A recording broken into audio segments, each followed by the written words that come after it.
E allora, la crisi diplomatica tra Italia e Francia dopo il caso Aquarius, la nave che appunto chiedeva di portare i migranti in Italia, oggi diciamo così, questa crisi si è alleggerita, almeno in parte. C'è stato il vertice a Parigi, questo incontro che inizialmente sembrava potesse saltare tra il neo premier italiano Giuseppe Conte e l'omologo francese Macron. Questo appunto, insomma, il clima si è stemperato, diciamo così, e oggi hanno avuto questo vertice. Allora sentiamo che cosa ha detto, sentiamo subito cosa ha detto Conte nella conferenza stampa appunto dopo l'incontro. Lo abbiamo sempre detto e lo ribadiamo anche oggi. Il regolamento di Dublino deve cambiare. L'Italia è fortemente contraria alla proposta attualmente in discussione di riforma del regolamento di Dublino e sta preparando una propria proposta che non vede l'ora di condividere con gli amici francesi, con gli altri partner europei, in modo da finalizzare poi questa proposta a livello europeo sotto la presidenza austriaca. Quello che proponiamo in materia è un radicale cambio di paradigma, un nuovo approccio integrato che si fondi su alcuni pilastri fondamentali. Bisogna rafforzare a livello europeo il rapporto con i paesi di origine e con i paesi di transito dei migranti. In questo modo dobbiamo prevenire i viaggi della morte e tutta l'Europa deve avvertire su di sé questa responsabilità. Dobbiamo creare centri di protezione europei già nei paesi di origine o di transito, in modo da anticipare e velocizzare anche i procedimenti di identificazione e le richieste di asilo dei migranti. Il concetto stesso di Stato di primo ingresso va ripensato. Chi mette piedi in Italia mette piedi in Europa. Ecco, queste allora le parole di Conte. Panfilio, allora sentiamo parlare nuovamente del Trattato di Dublino, di cui si parla da anni, ma sentiamo parlare anche di un maggiore impegno a livello europeo nei paesi da dove partono o dove transitano i migranti. Secondo lei questa può essere una strada? Si tratta solo, come dire, oggi tanti sorrisi e quant'altro, però poi... Guardi, se qualcuno oggi decide di abdicare dalla disobbedienza intellettiva rispetto ai problemi, potrebbe essere un buon inizio. Mi domando se si presentava con queste dichiarazioni prima delle elezioni, se avesse preso i voti dei partiti che lo sostengono. Però i cambiamenti non avvengono solo in Toscana, avvengono anche ad altre latitudini. Dunque io mi trovo oggi in una posizione assolutamente tranquilla. Io ho vissuto fino ad oggi 3 anni un problema. Forze politiche che oggi sono al governo hanno assolutamente detto di tutto e di più sulle soluzioni di Cona. Sembra che in questo momento 12, anzi 17 richiedenti asilo arrivati nella nuova base si scaldano i motori, si riesce ancora ad avere un focus.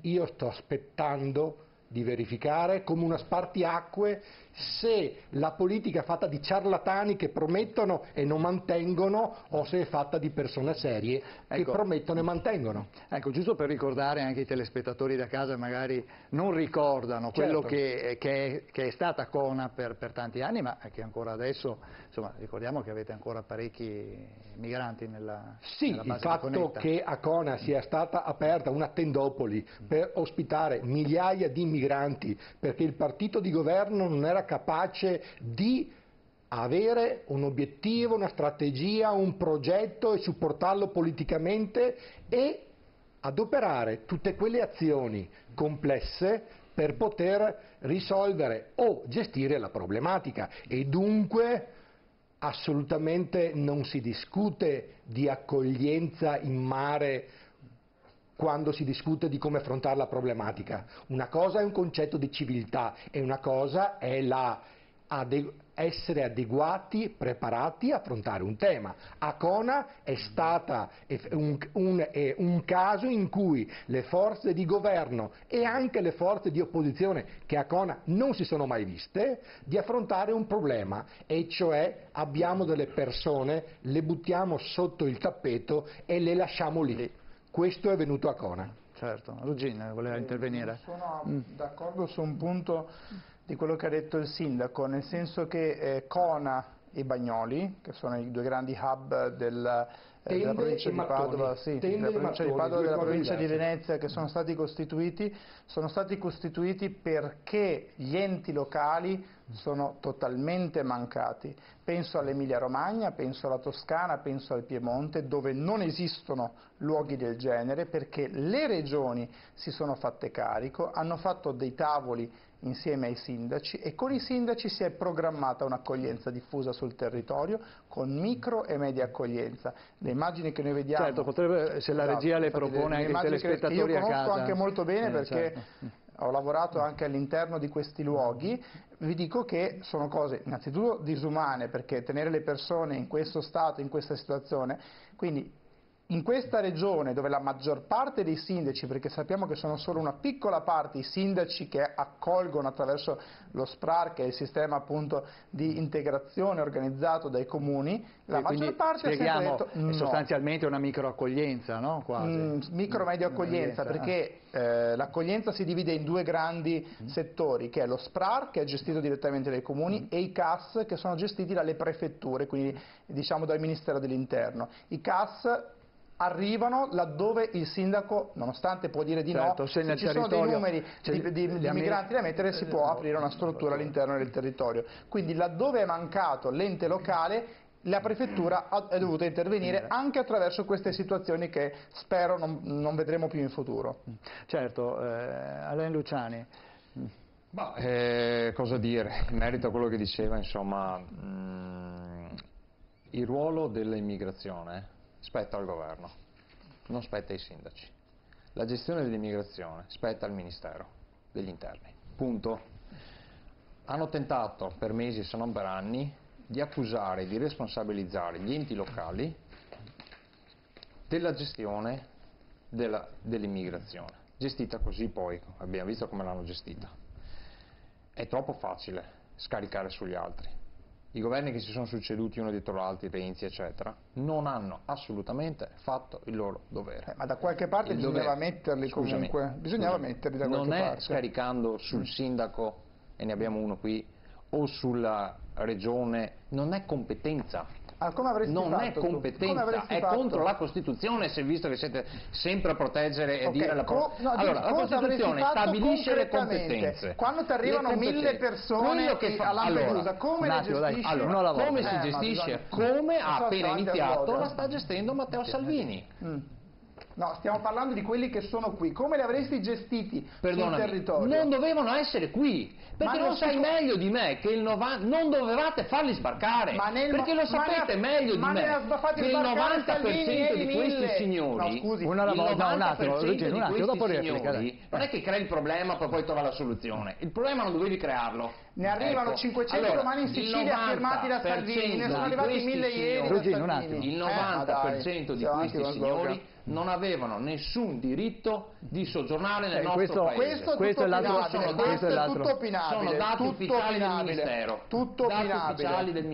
Perché il 90% di questi poi non gli viene riconosciuto l'ITO. Ma non è niente quello che sta facendo il nuovo governo è quello di far capire, e lo abbiamo visto in questi giorni, che l'aria è cambiata, che non si può più pensare di gestirlo così, non si può più scaricare sulla cittadinanza, non si può più scaricare sugli ultimi una pessima gestione governativa. Si deve, e il governo libico ha già ringraziato per la nuova politica italiana, attenzione, perché ha detto chiaramente che finalmente è arrivato il segnale che si aspettavano, un segnale di gestione del fenomeno con appunto gli interventi internazionali. Io concordo con quando si parla di centri di protezione europei, come diceva Conte, e il modello migliore è quello dei corridoi umanitari. E questo è l'obiettivo, cioè arrivare alle persone che veramente hanno bisogno, perché non si può sprecare neanche un euro dei nostri cittadini, neanche uno. Questa è la verità. Posso dire una cosa? Allora, sì, lui dice Salvini sta risolvendo, bloccando. No, non è niente vero. Ce ne sono 530 che in queste ore stanno sbarcando, domani mattina arrivano a Messina. L'altro ieri, quando abbiamo bloccato 630 persone in mezzo al mare che devono ancora arrivare in Spagna dopo 10 giorni, strumentalizzate, tra l'altro in una domenica elettorale, mentre si votava, bisognava bloccare queste persone in mezzo al mare. La mattina dopo ne sono arrivate 920 a Messina, firmate sempre dal Ministero dell'Interno Salvini. Quindi lo slogan di cui parla Luciani non bisogna neanche farli partire. Nel momento che sono arrivati, questi Salvini sta facendo la stessa cosa che faceva Minniti, perché sta facendo la redistribuzione su tutto il territorio regionale. Quindi non è niente vero che li blocca, perché stanno arrivando altri 530 non è che la gente a casa è scema, certo. Salvini è una settimana che ha avuto il suo ruolo. Quindi capisci bene che per modificare e per arrivare a dei risultati ci vuole un lavoro. Avete avuto 7 anni di tempo, avete dimostrato che siete fallimentari, che siete incapaci. Stanno continuando ad arrivare e Salvini li sta facendo arrivare tutti quanti. Allora, scusate, benissimo. Allora, sentiamo cosa ha detto Salvini nella conferenza stampa dopo appunto il caso Aquarius. Evidentemente alzare garbatamente la voce paga, cosa che l'Italia e il governo italiano non faceva da tempo immemore e da diversi anni. Abbiamo aperto un fronte di discussione per una nuova politica dell'immigrazione a livello continentale.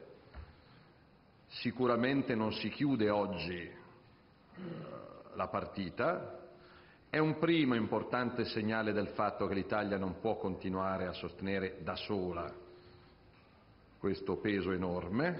La nave Aquarius peraltro non ci aveva risposto, quindi alla faccia di emergenze in corso che non erano tali alla nostra disponibilità di prendere donne incinte e bambini non era arrivata risposta, ma il problema si è risolto grazie al buon cuore del governo spagnolo.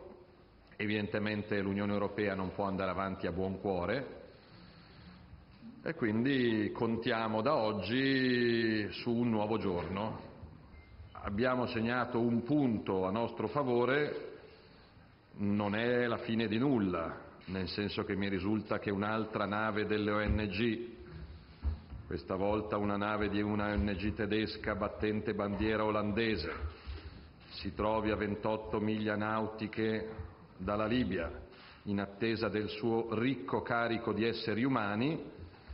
Evidentemente, qualora facesse questo carico, continueremo la nostra linea di buonsenso e di condivisione, perché la cosa curiosa è che tutte queste ONG in giro per il Mediterraneo non hanno una sola bandiera italiana. Non c'è un'associazione italiana e non c'è una nave battente bandiera italiana. C'è mezza Europa lì dentro, ma poi a farcene carico siamo solo noi.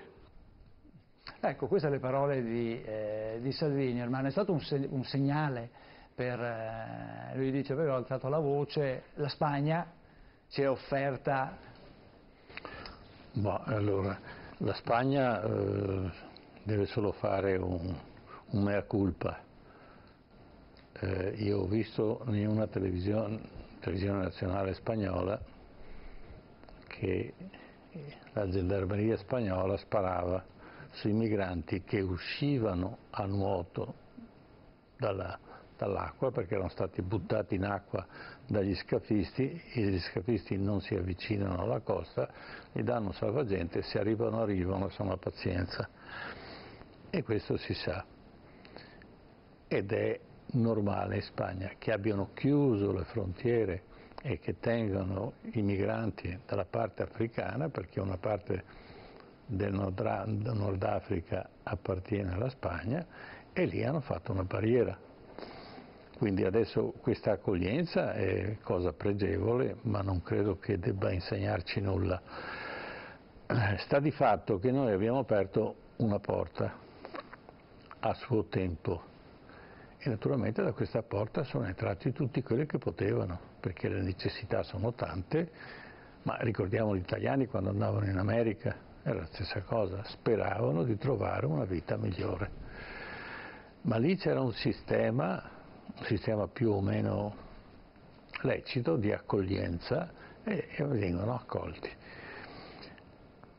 Noi accogliamo una quantità di persone migranti che non riusciamo a gestire, né ci siamo preparati a gestirli. E questo fa parte di una, diciamo, trascuratezza della politica che c'è stata dall'inizio del fenomeno fino ad oggi. Ora, se si dà un segnale che le porte sono chiuse o quantomeno vengono presidiate, il fenomeno chiaramente cambia, perché nessuno si avventura a passare un deserto come quello libico per poi doverci restare secco, cioè restare prigioniero dei libici, che mi sembra che non siano delle persone, diciamo, decenti nell'accoglienza. Allora quello che è importante è che lo Stato italiano, e siccome appartiene allo Stato europeo, effettivamente si programmi, abbia una programmazione per questo fenomeno e stabilisca quanto questo fenomeno siamo in grado di affrontarlo. Perché il problema è che l'Africa ha 1 miliardo di abitanti e sicuramente la maggior parte sarebbe disponibile a vivere in Italia o in Francia o in Inghilterra o in altre parti dove c'è più ricchezza, la gente sta meglio. Però forse bisogna guardare avanti, visto che siamo in una fase di globalizzazione, se non conviene, e questo è il solito ritornello, aiutarli a casa loro. Ma non occorre aiutarli. Basta dislocare, come abbiamo fatto noi, le aziende in Romania o in Cina. Altrettanto lo si può fare per l'Africa, perché l'Africa, vi garantisco, che se le date lavoro agli africani, sicuramente sono in grado di farlo. E lo fanno anche molto bene. Ma non gli aiuti, perché gli aiuti creano povertà. Invece il lavoro crea ricchezza e crea un volano e crea anche un mercato, e questo mercato è positivo.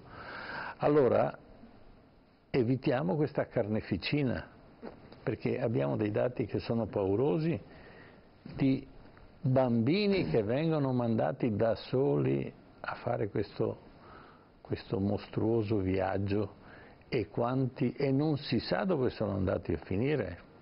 La maggior parte dei giovani che arrivano in Italia e in Europa non si sa dove scompaiono, e questo è il grande interrogativo. Allora vorrei sapere da voi se si può fare un programma in questo senso, non solo di accoglienza, ma un programma di aiuto. Assolutamente. Prego. L'ho assolutamente in tutte le lingue cercato di esporre e ho trovato una platea con cui potevo confrontarmi solo al summit dei sindaci europei. E cioè proprio parlando ad esempio con alcuni sindaci di Spagna, Barcellona, Madrid, le 2 sindache e altri, o Glasgow o Lipsia, trovavi assolutamente la ragione per cui le azioni che io proponevo, semplicemente essendo solo il sindaco di Icona, potevano avere delle azioni risolutive, ma necessitava il tempo. E cioè i rimpatri volontari assistiti che devono comunque esistere, e già oggi l'OIM in Niger e in Libia li fa, con la cooperazione decentrata, che è comunque una cooperazione con dei limiti di spazio piccoli, non la vecchia cooperazione dove si buttavano via dei denari, la formazione di alcuni persone, migranti qui, che potevano tornare di là a gestire poi le aziende che si trasferivano, fare dei GEI in cui si poteva economicamente mandare avanti, era un'occasione di sviluppo anche per l'industria, e io parlai con un'industria a Venezia, parlai con i sindacati, ma la politica non mi ascoltò, Perché la politica non vuole soluzioni a lungo termine, perché vuole i voti. La politica vuole i voti e dunque ha abdicato il buonsenso, perché con slogan da una parte si è visto che si ottenevano voti e dall'altra c'era la paura, il timore e la non competenza che si doveva avere un progetto che è assolutamente di qualità, ma necessitava il tempo. Se una politica non gli possiamo concedere il tempo, non risolverà mai i problemi di questa portata. Questo lo dobbiamo capire. Mettiamoci sullo stesso tavolo, lasciamo stare se la responsabilità è in capo anche non solo al governo Renzi di quello che sta avvenendo, perché Dublino l'ha ratificato il governo Berlusconi, un centrodestra, le stesse persone più o meno che appoggiano, c'era anche eccetera, eccetera. Ma non dobbiamo dividerci. Un'altra cosa, chi oggi dice per un principio di civiltà andiamo a prenderli se sono nel mare, non significa che sono favorevoli ai ragazzi col telefonino in piazza Padova, Vicenza, Ancona o Cona. Le due cose, l'assioma non tiene. Io sono favorevole che si vada a prendere della gente se sta morendo in mare, qualsiasi essa sia, ma la gestione del fenomeno è un'altra cosa. Io non accetto quello che è successo. Certo, ma c'è da dire che poi dietro tutto questo fenomeno c'è un business che è enorme, un business che inizia in Africa con i trafficanti, con le persone che anche cercano aspiranti, diciamo, migranti, li convincono a intraprendere il viaggio, perché poi dicono dall'altra parte troverete il Bengodi, e oltre al business che c'è in Africa arrivano fino in Libia, dove dopo sentiremo quello che succede nei campi di accoglienza, di detenzione, quello che è. Poi c'è il business del trasporto sui barconi, e tutto questo è in mano alla maggior parte. C'è anche il business dei salvagenti. Anche dei certo, c'è tutto quanto. E poi dei gommoni. Sì, certo, dei gommoni e che poi arrivano dalla Cina. Dalla Cina fatti apposta per questa cosa. Certo. E poi si arriva anche qua da noi, e qui c'è il business dell'accoglienza, perché se pensiamo che spendiamo 35 euro al giorno a persona. Erano 45 per il governo Berlusconi. Ecco, poi 45 per i minori adesso. No, prima era 45 per adulti con il governo Berlusconi nel 2008. Allora, quanti soldi sono al mese? Una marea, dai. Per tenerli nelle condizioni in cui li abbiamo visti prima? Se viene una mamma, papà e un figlio, 35 più 35 più 45, ok, sono 100 e passa euro. Ditemi quali famiglie italiane oggi non vivono, appunto, ed è uno spreco, non è un business rispetto a questi. Non è un business anche questo, cosa dici? Cioè, ci sono famiglie che con 1000 euro vivono. Sentiamo Ruggino. Allora, il primo business innanzitutto è quello dei trafficanti di persone, che avviene appunto negli spostamenti dalla Libia all'Italia. Ormai è stato dimostrato anche dall'ONU. Un business criminale, questo è bene specificato. Con cui il governo, a partire dal ministro Minniti, e sembra che il ministro Salvini voglia proseguire su questa strada, vuole nei prossimi giorni andare in Libia e continuare a pagare la Guardia Costiera libica, che è stato ormai dimostrato che erano gli ex trafficanti di morte che adesso hanno la giacchetta della Guardia Costiera libica, per bloccare queste persone che cercano di spostarsi verso l'Europa. Quindi è un business che alla fine si sta semplicemente spostando. Se prima erano le persone a pagare per fare questi viaggi, ora sono i governi che pagano questi criminali per tenerli fermi. Quindi sempre di business parliamo. Se dopo magari anche la politica è contenta di mettere queste persone, perché ricordo che sono esseri umani, non sono numeri, non sono carcasse, non sono oggetti, per tenerli nelle prigioni libiche, e abbiamo visto anche le documentazioni di come vengono torturate le persone in Libia, bene, puliamoci anche magari la coscienza prima di fare certe azioni politiche. Quindi questo business è già questo.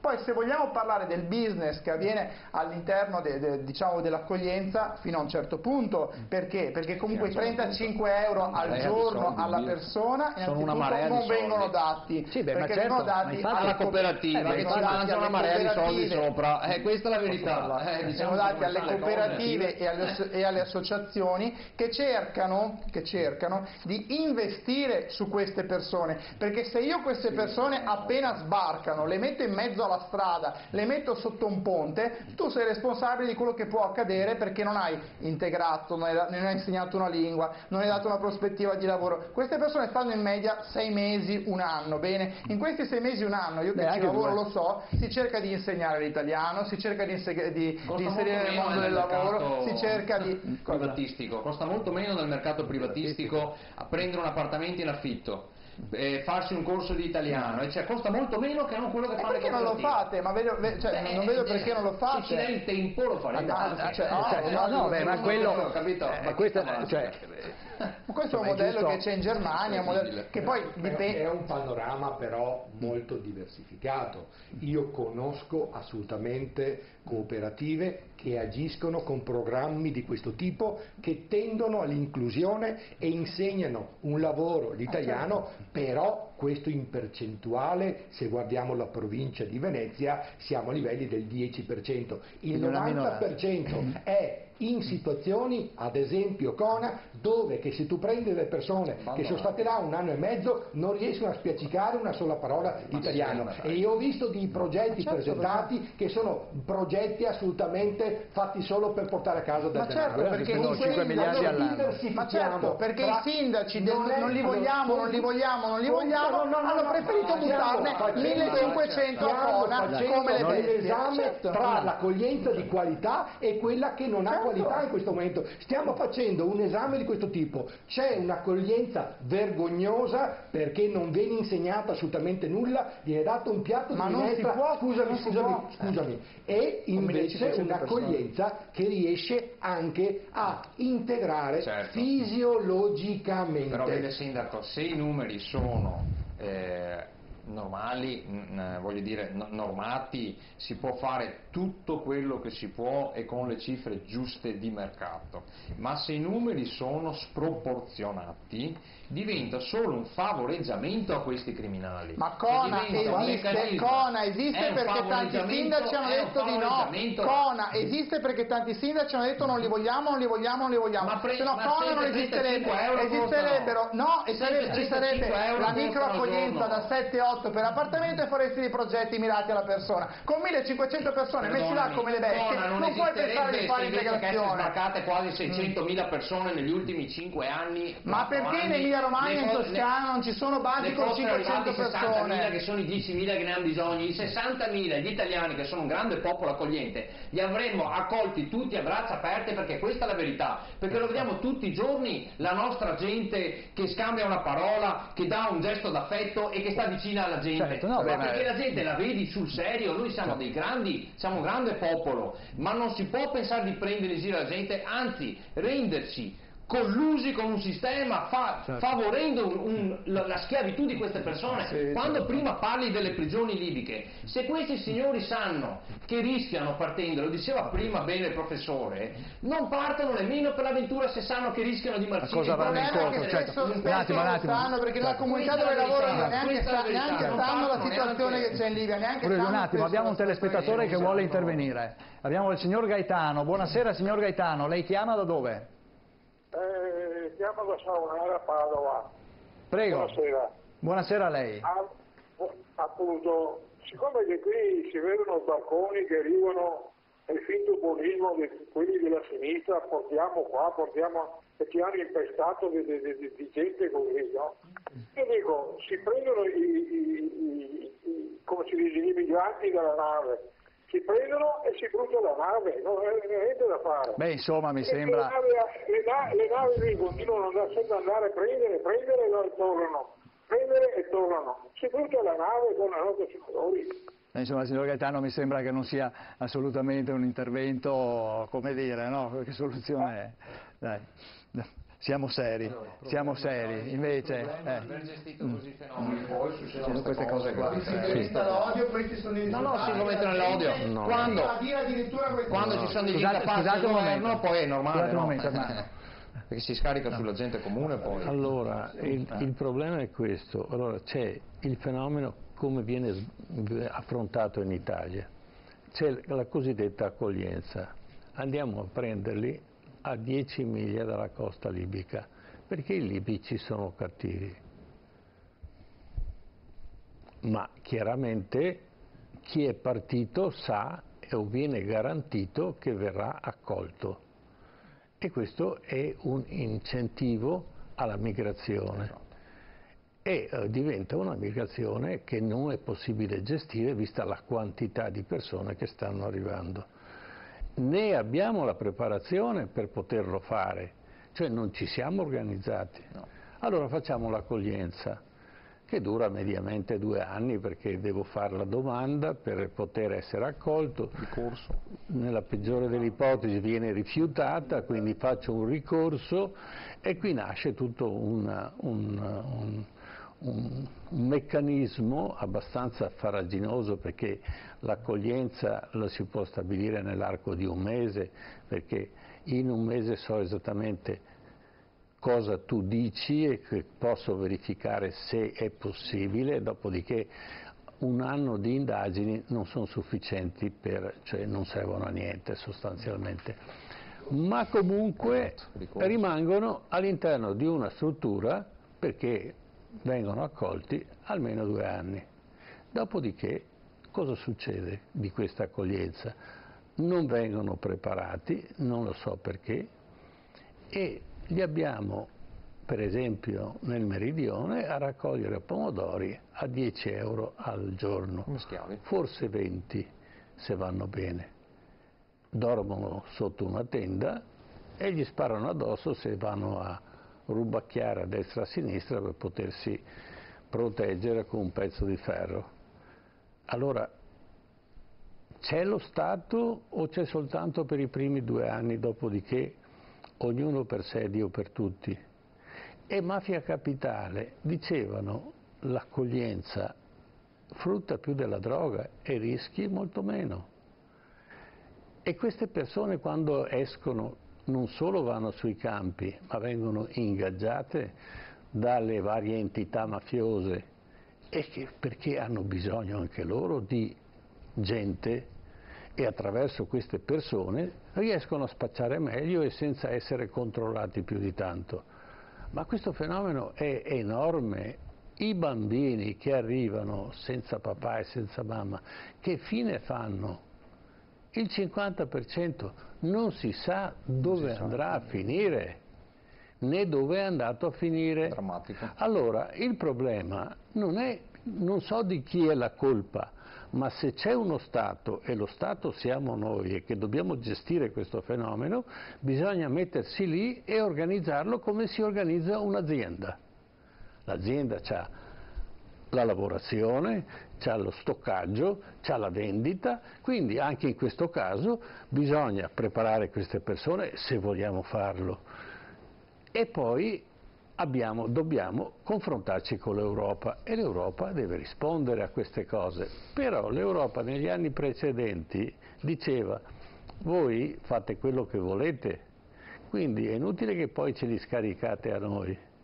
Perché la differenza nella politica italiana è che, per esempio, rispetto alla Germania, la Germania sceglie i suoi immigrati, ma li sceglie per esempio dalla Siria, li sceglie dall'Iraq, li sceglie da quei paesi dove l'immigrato ha un livello di cultura maggiore perché ha una società molto più organizzata. Per ragioni di guerra c'è questa migrazione, quindi soprattutto la Germania lo ha già fatto in precedenza, e parlo di 30 anni, 40 anni fa, ha accolto i turchi. Poi cosa ha fatto? Sì, attenzione, li ha accolti, li ha integrati nelle fabbriche, dopodiché ha preso le fabbriche, le ha spostate in Turchia e i turchi volentieri sono tornati a casa a lavorare nelle fabbriche tedesche organizzate in Turchia. Questo è normale, questa è organizzazione. I tedeschi non è che siano buoni e cattivi più di noi, sono organizzati. È questo che manca all'Italia. Allora, qual è il passo prossimo, e chiedo al rappresentante della Lega, per fare in maniera tale che questo fenomeno venga gestito, non interrotto, perché sarà difficile interrompere una fiumana di persone di questo tipo. Concordo al 100% insomma quello che dice il professore, cioè, oggettivamente è così. E i passi successivi, ovvio, agli accordi bilaterali, oltre a quello che è cercare di fermare, e ha ragione il professore quando dice non è un fenomeno che arresti, non si può fermare, no? È come una marea, cioè arriva e se ne va a seconda della luna. Però è importante nella gestione fare proprio esattamente quello che dice, quando i numeri sono certi e sono sicuri e sono persone che hanno diritto ad essere aiutate proprio perché scappano da una guerra e soffrono di situazioni inumane nei loro paesi, allora sì che si può investire veramente su queste persone e diventano un valore aggiunto per la nostra nazione, proprio per quello che è importante lo scambio culturale, per quello che è importante, e quindi riescono a diventare veramente il motore centrale del nostro paese, perché si rendono conto che il nostro paese a loro ha dato un'opportunità e loro sapranno sicuramente coglierla. Dal momento che tu invece fai arrivare un sacco di gente dove non gli fai anche un po' pesare questa ospitalità, ma bensì sembra tutto dovuto, e le abbiamo viste le scene, no, di gente che si lamenta anche di cosa deve mangiare che non gli piace, e non potrai mai avere niente da queste persone. Le persone sono in grado, e lo abbiamo fatto anche noi quando siamo immigrati nel mondo, quando abbiamo avuto un'opportunità siamo stati in grado di restituire quello che c'era stato dato. Uno scambio deve essere un equo scambio, cioè ci deve essere uno scambio equo tra due persone che si conoscono, che si vogliono bene se vuoi, e insieme vanno avanti per la loro strada. Io su questo progetto poi anche del ritorno nei propri paesi d'origine, io ho avuto un incontro con un console dell'Eritrea che mi dice: guarda che molti dei nostri non stanno scappando dalla guerra, però noi avremmo il piacere, siccome la regione Veneto vanta una delle scuole di formazione migliori d'Europa, a suo dire, ma io sono anche concorde, che sono gli ENAIP Veneto, che sono queste realtà, fategli la formazione. Una volta che mi avete formato sti ragazzi, ce li rimandate nel nostro paese, perché noi abbiamo bisogno di persone formate, perché il nostro paese in questo momento ha un PIL del 7%, abbiamo bisogno per dar volano alle nostre aziende di persone che abbiano formazioni proprio professionali, che sappiano fare. meccanici, elettricisti, ne abbiamo fortemente bisogno. Allora capite come diventa un equo scambio e un giusto equilibrio tra persone, tra bisogni, perché hanno bisogno loro ma abbiamo bisogno anche noi da un lato, no? Da un certo punto di vista, per la manodopera, per tante situazioni, ma se i numeri sono contingentati e sappiamo anche quali sono le cifre, e tutti sono disponibili a fare un sacrificio se sappiamo che ci sono dei risultati e degli obiettivi da raggiungere. Certo, ci fermiamo un attimo che andiamo in pubblicità, ma quando torniamo torneremo a parlare di minori tra poco.